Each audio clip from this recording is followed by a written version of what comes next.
हरिओम। जब भी मन अशांत हो तो उसका कारण ढूंढो। मन की अशांति अविवेक की देन है और अविवेक का कारण है, यानी कि अज्ञान का कारण है अभिमान, अर्थात मैंपन। जिसके पास जितना बड़ा अभिमान है वो उतना ही बड़ा अज्ञानी होता है। शरीर को मैं मान लेना अज्ञान है और स्वयं को संसार का स्वामी मान लेना अभिमान है। आपके पास कोई पद आया है, रहेगा नहीं, क्योंकि आपका शरीर भी नहीं रहेगा। तो अब आप अगर शरीर और संसार तथा पद को लेकर के अभिमान में रहते हैं तो इससे बड़ा अज्ञान और कोई नहीं होगा। अब निश्चित बात यह है कि जो स्वयं को चैतन्य, शरीर को चैतन्य मान लेता है तो वो अंधेरे में है, उसे रोना पड़ेगा, दुखी होना पड़ेगा, अशांत होना पड़ेगा। तो अशांत होने का कारण है अपना स्वयं का अभिमान। कैसे मिटाएं इसे?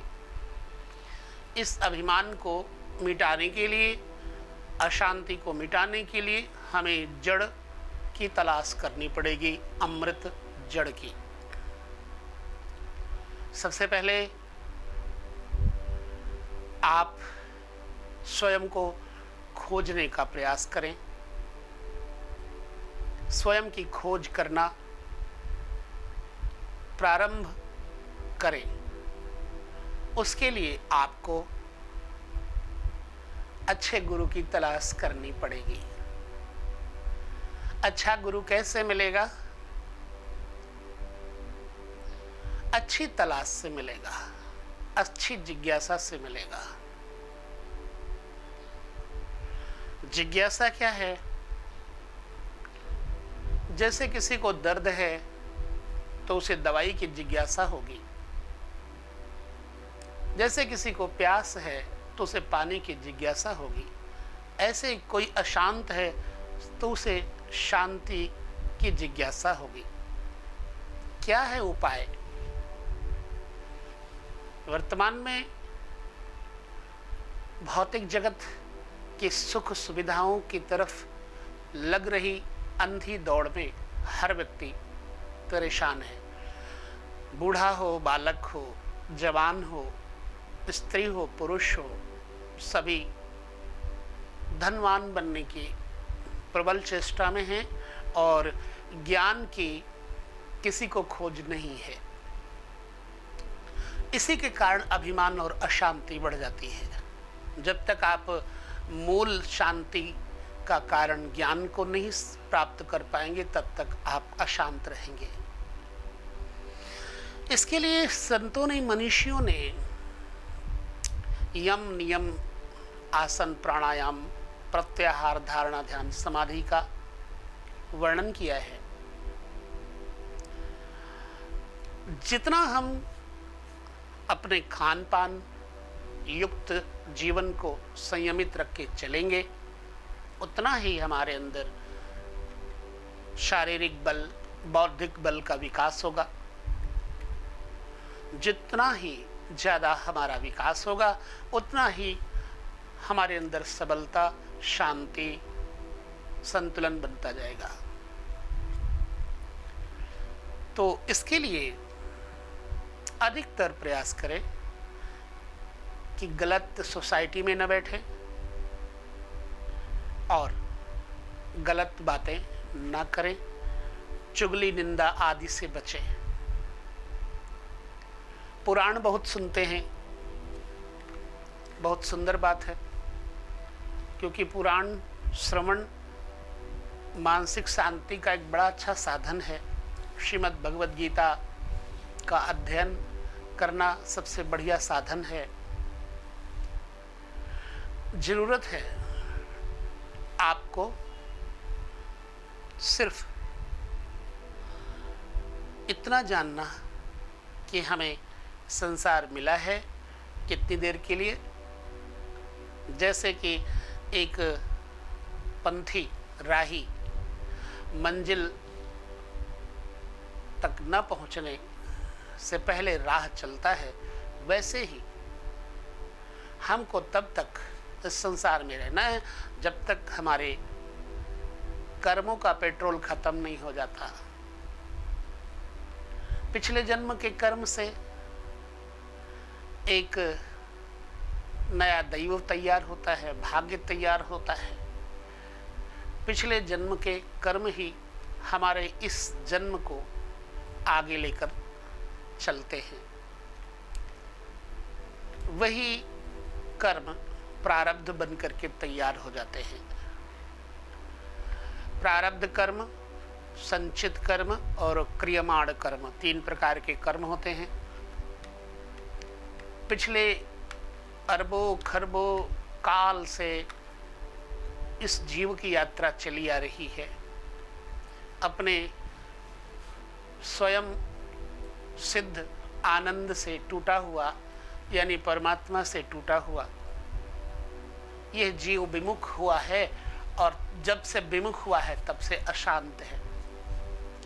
भागम भागी में इतना अशांत हो चुका है कि उसे धन की लोलुपता, शरीर की कामनाएं और सुंदरता की कामनाएं, संसार के भौतिक पदार्थों की कामनाएं घेरे रहती हैं। इसलिए वो और ज़्यादा दौड़ भाग में परेशान रहता है। तो मूल रूप से हमारा उद्देश्य है कि यदि आप पूरी तरह से शांत होना चाहते हैं और आनंदित रहना चाहते हैं तो सत्कर्मों की शुरुआत आज से कर दें। कबीरा, जब हम आए जगत में, जग हंसे हम रोए, ऐसी करनी कर चले, हम हंसे जग रोए। आपका जन्म हुआ तो संसार बड़ी खुशी खुशी ढोल बजा बजा के हंसा, और मृत्यु के समय, मृत्यु के बाद संसार हंसे तो बेकार है। इसलिए ऐसे कर्म करें जिससे संसार को याद आए हमारी। इसलिए यदि पूरी तरह से आपका संतुलन मस्तिष्क बनाना चाहता है तो ध्यान की प्रक्रिया अपनाइए, मेडिटेशन कीजिए और जागरूकता लाइए। मेडिटेशन के लिए हम कई बार ऐसे वीडियोस दे चुके हैं, और अभी भी आपकी जिज्ञासा के अनुसार हम अपना प्रयास करते रहते हैं। कैसे करें ध्यान, कैसे करें मेडिटेशन, इसके लिए आजकल तो YouTube पर भी बहुत सारे वीडियोस हैं, और उसके अलावा आप पतंजलि योग दर्शन का आश्रय लें, और बहुत सारे ग्रंथ हैं, वेदांत हैं, जिनका अध्ययन करके आप ध्यान अपना सकते हैं। ध्यान के लिए बहुत कुछ नहीं करना होता है। ध्यान के लिए सिर्फ इतना ही है कि आपको अपनी मेमोरी में पिछली बातों को डिलीट करना है। जो आपकी मेमोरी गलत बातों से भरी पड़ी है उसको डिलीट करना है। अगर आपकी इस मेमोरी में पिछली बातें ज़्यादा भरी रहेंगी तो आप अशांत ही रहेंगे, है ना। इसलिए वो बातें याद नहीं करनी। अब किसको याद करना है? परमात्मा को। परमात्मा का स्वरूप क्या है? परमात्मा के स्वरूप का दर्शन करने की अभिलाषा अंदर लाइए, इच्छा जागृत कीजिए। क्या स्वरूप है परमात्मा का? परमात्मा रहता कहाँ है? परमात्मा खाता क्या है? परमात्मा चलता है, घूमता है, सोता है, उठता है, बैठता है, कैसे? आखिर परमात्मा तो मूलतः परमात्मा एक है सगुण साकार, एक है निर्गुण निराकार। सगुण साकार से परमात्मा शरीर और संसार बन करके, संसार और शरीर बन करके आपके आसपास, आपके निकट ही विद्यमान है। और अमूर्त रूप से परमात्मा हवा बन करके आपके आसपास विद्यमान है, प्राण स्वरूप से विद्यमान है। तो जितना आप परमात्मा से जुड़ना चाहें, उतना ज़्यादा आप अपने प्राणों का संयम करें,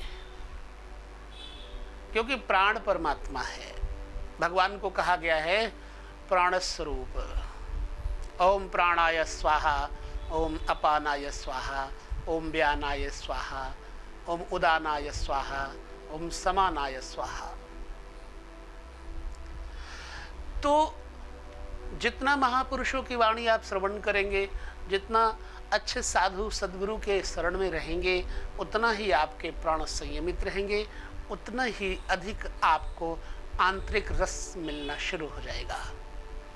निर्गुण निराकार, सगुण साकार, दोनों ही अवस्थाओं में आपने जिज्ञासा छोड़ना नहीं है। सगुण रूप से माता पिता के रूप में, भाई बहनों के रूप में, मित्रों के रूप में सबको प्रेम देना है, क्योंकि सब में परमात्मा है, माता पिता में भी परमात्मा है। और निर्गुण निराकार से ईशावास्यमिदं सर्वं यत्किंचित् जगत्याम जगत तेन तिक्तेन भुंजीथा मागृधा कस्य सिद्धनम। तो भैया हमारा एक उद्देश्य यही है कि आप अपनी पिछली मेमोरी में जितना कुछ आपने दृश्य भरे पड़े हैं, उनको सब डिलीट कर दो, एरीज कर दो। यही है ध्यान का मूल स्रोत, उद्गम स्थान। यहीं से ध्यान की शुरुआत होती है। ध्यान के समय अगर आप पिछली बातों का स्मरण करेंगे तो आपका ध्यान नहीं लग पाएगा। इसके लिए पिछली बातें स्मरण ना आए तो माला का सहारा लिया जाता है। माला का सहारा लें। पहले आप अपने मंत्र गुरु जी के द्वारा दिया हुआ खूब जपें। खूब मंत्र जपेंगे तो आपके प्राण संयमित हो जाएंगे, शुद्ध हो जाएंगे। और फिर आप अपने प्राणों को प्राणायाम के द्वारा संयमित करें। पूरक, रेचक, कुंभक करें। कम से कम दिन भर में 30 प्राणायाम बताया गया है। वैसे शिव संगीता में लिखा हुआ है कि रात दिन मिलाकर के 80 प्राणायाम करना चाहिए।